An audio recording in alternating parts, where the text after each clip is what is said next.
Show. Hey, and welcome back to our channel. Today we are going to be talking about our top 3 TV choices for 2021. Now we know it's not the end of the year yet, and there's still shows that haven't finished and new ones coming out, but we still wanted to do this list anyway from the ones that we have seen. Remember to click that like and subscribe button to keep up with all of our content.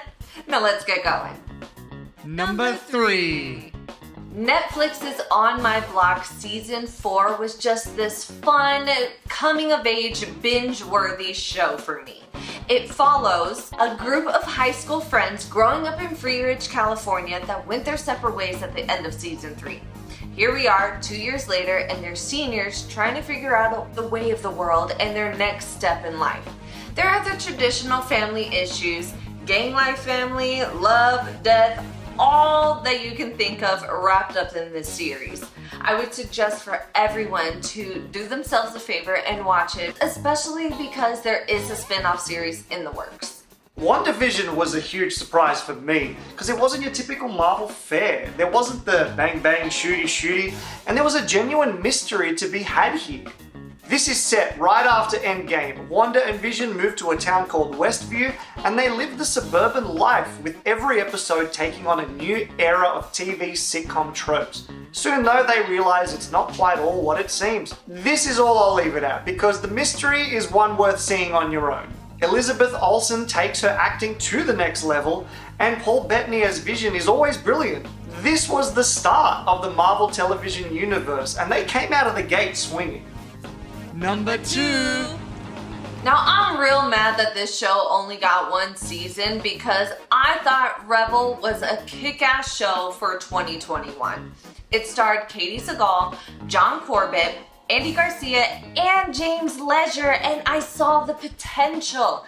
Katie plays a woman that goes by Rebel, and she is a strong, outspoken woman with no law degree who will do just about anything to make sure the case that she is fighting for wins. Now you gotta think Aaron Brockovich with a motorcycle, some cigarettes, and some jail time, and that's Rebel. I thought the cast had chemistry and the storyline was good and I could see where it could go, but the network thought otherwise, and well, what do I know? My number 2 was Lupin, Season 2. This takes place right where Season 1 left off. Hassan Diop, played by Omar Sy, is inspired by Lupin, a master of disguise and a gentleman thief. So this season there are more heists, mystery, and thievery that makes this show so cool. Hassan is still possessed with the same goal from Season 1, which is to bring those who framed his father years ago to justice. It's worth a watch if you've never heard of it, and it's so awesome to see this quality content coming from around the world. France, you did good. Number 1. Now, I love me some procedural cop shows, and I know that there's but so many to choose from.